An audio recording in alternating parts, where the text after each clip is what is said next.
धरती पे दो ही अमृत है, बाकी सब जहर है। एक लिखा होता है उसमें कथा अमृत और एक लिखा होता है नामामृत। क्योंकि जैसे तुम्हारा मन फ्री होगा ना तो तुम्हारा मन जाएगा कमियों की तरफ कि मेरी जिंदगी में ये नहीं है, मेरी जिंदगी में वो नहीं है। रोज 2 घंटे खराब करते हो, पता है तुम्हें, सबकॉन्शियसली तुम उल्टा सीधा सोचते रहते हो, कुछ ना कुछ उससे तुम्हारा टाइम वेस्ट होता है। अगर तुम लगातार मेमोराइजेशन कर पाओगे तो तुम पाओगे कि तुम्हारी जो मेंटल एफिशिएंसी है ME वो ग्रेटर देन 80% हो जाएगी। यानी कि क्योंकि तुम्हारा दिमाग तुम्हारा सबसे बड़ा दुश्मन है एट द एंड।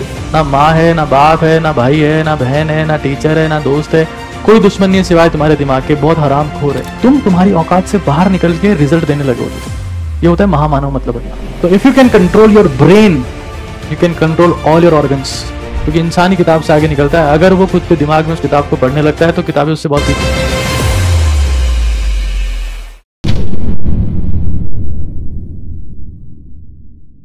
पहली बार मैंने किताब पढ़ी वो थी भागवत कथा, भागवत गीता नहीं, कथा। उसमें 2 बातें लिखी हुई है कि धरती पे 2 ही अमृत है, बाकी सब जहर है। बाकी सब जहर कैसे बताया उन्होंने कि जैसे मान लो तुम कोई सा भी कर्म करते हो तो हर कर्म खुजली की तरह है।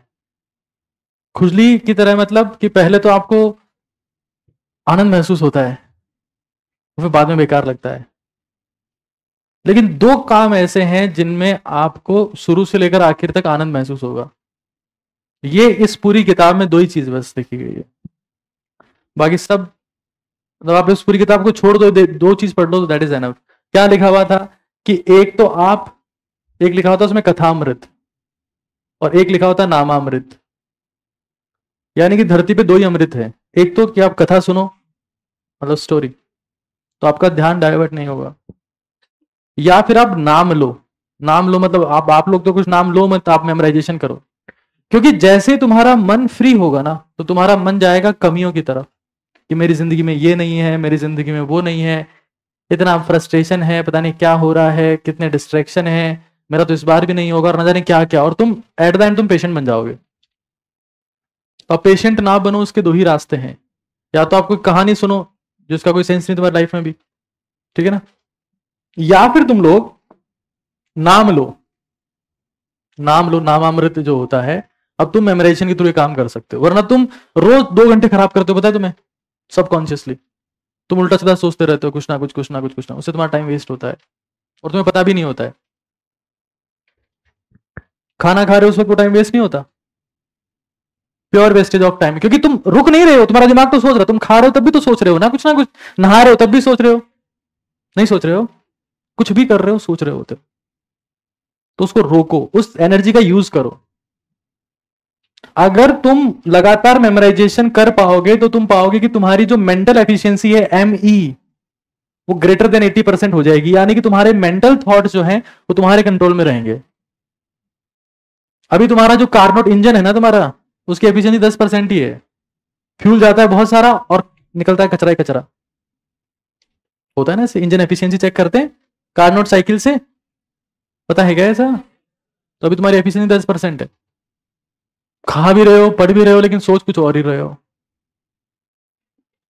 तो you need to work on your thinking कि तुम्हारे दिमाग में क्या चल रहा है, उसको कंट्रोल करो तुम।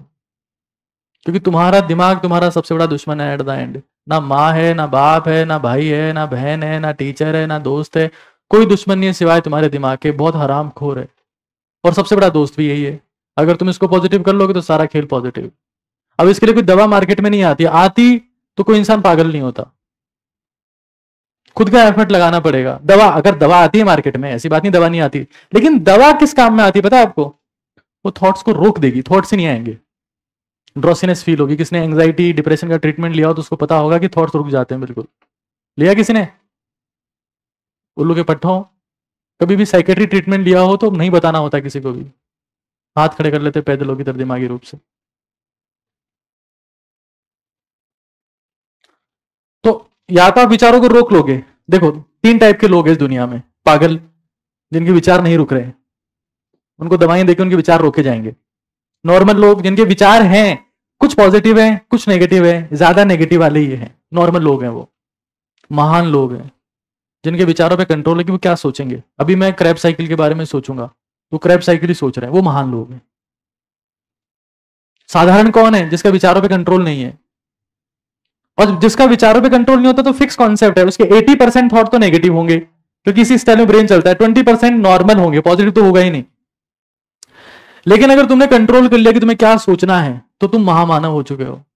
मतलब महामानव होने का मतलब क्या है? जो तुम्हारी बॉडी की एफिशिएंसी है उससे ज्यादा तुम्हारी एफिशिएंसी आएगी, उससे ज्यादा परफॉर्मेंस तुम्हारी आएगी, तुम तुम्हारी औकात से बाहर निकल के रिजल्ट देने लगोगे। ये होता है महामानव मतलब बनना। महामानव मतलब ये नहीं है कि तुम ऑक्टोपस बन गए, 8 भुजाएं आगे एकदम से दूसरी भुजा निकलने लगी यहां से, ये नहीं होता है। और वो सारी पेंटिंग्स हैं जो तुम देखते हो ना, 8 हाथ और हर में हथियार, ये सब पेंटिंग्स सब यहां होता है। तलवार भी यहां होती है, रिवॉल्वर भी यहां होती है, सब यहीं से होता है। बंदूक आप किसी के हाथ में भी दे दो, वो ट्रिगर से नहीं चलती है, वो यहां से चलती है कि दिमाग में क्या थॉट है। चाकू किसी के भी हाथ में दे दो, चलता है यहां से, हाथ से नहीं चलता है भाई, यहां से चलता है। यहां तुम्हारे कितना फ्यूल है। तो if you can control your brain, you can control all your organs, liver, intestine, heart, kidney, फेफड़े, बहुत छोटी मोटी चीजें हैं। दिमाग से बड़ा कोई ऑर्गन नहीं है अपने पास। और उसको कंट्रोल करने का रास्ता है मेमोराइजेशन, कि तुम सोचो, तुम डिसाइड करो क्या सोचोगे, वो सोचो। सोचने लगोगे तुम्हारी कॉन्सेंट्रेशन पावर बढ़ने लगेगी, और तुम ये पाओगे कि 1 महीने में जब लोगों को कुछ याद नहीं है, तुम्हें उनका डबल याद होगा हर चीज में। फिर तुम्हारे पास नॉलेज आ गया तो फिर नॉलेज से नॉलेज बनता जाता है, मल्टीप्लाई होता है।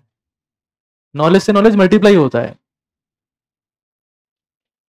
कंपाउंडिंग इंटरेस्ट यहां भी लगता है, लेकिन उसके लिए कुछ नॉलेज गेन करना पड़ेगा पहले। खाली दिमाग लेके बैठे हो, कुछ सोचा ही नहीं कभी आज तक, तो कहां से कंपाउंडिंग काम करेगी? तो मेरी आपसे रिक्वेस्ट है, विनती है कि अपनी जिंदगी में कुछ और करो ना करो, मेमोराइजेशन जरूर करो। That is the most important thing. तुम तो फ्री होते गाने लगा के बैठ जाते हो, चेक कर गबरू दी बोली चेक कर। क्या चेक करना है उसमें?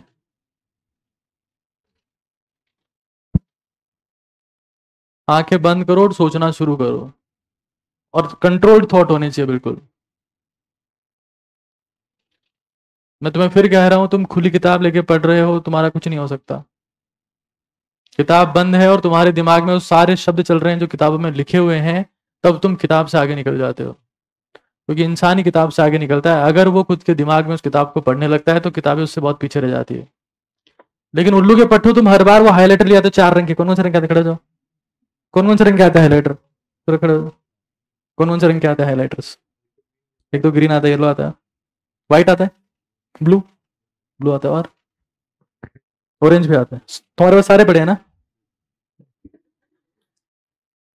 हाथ में बैठ। Ronit is my right hand, sitting in left. तो बहुत जरूरी है कि आप लोग आंखें बंद करके पढ़ना शुरू करो। इसकी शुरुआत होगी 20-25 मिनट से, और फिर तुम देखोगे तुम्हारे दिमाग में किस तरीके के चेंजेस आते हैं। फ्री होते फोन लेके बैठ जाते हो, कोई गेम खेल रहा है, कोई मोबाइल चला रहा है, कोई चैटिंग कर रहा है, कोई स्टेटस लगा रहा है, कोई उस पर रिप्लाई आ जा रहा है, हे क्या कर रही हो?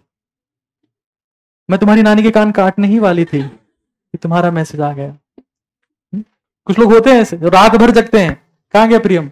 मतलब ये लोग का एक ही काम होता है, हर किसी के इनबॉक्स में पहुंच जाएंगे, हाय स्वीटी अभी तक सोई क्यों नहीं? तो तू क्यों नहीं सोया हरामखोर? हम तो रात को जागते हैं अक्सर, किसी की यादों में नहीं। Memorization the most important thing that you can do in your life as a student.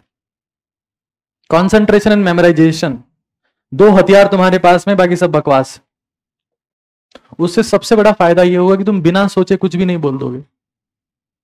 तुम्हारे में से 80% लोग ऐसे जो बिना सोचे कुछ भी बोल देते हैं, उनको पता ही नहीं कब क्या बोल रहे हैं, फिसल गए, जुबान निकल गई, जुबान टूट गई, कट गई, पता नहीं क्या क्या बोलते रहते।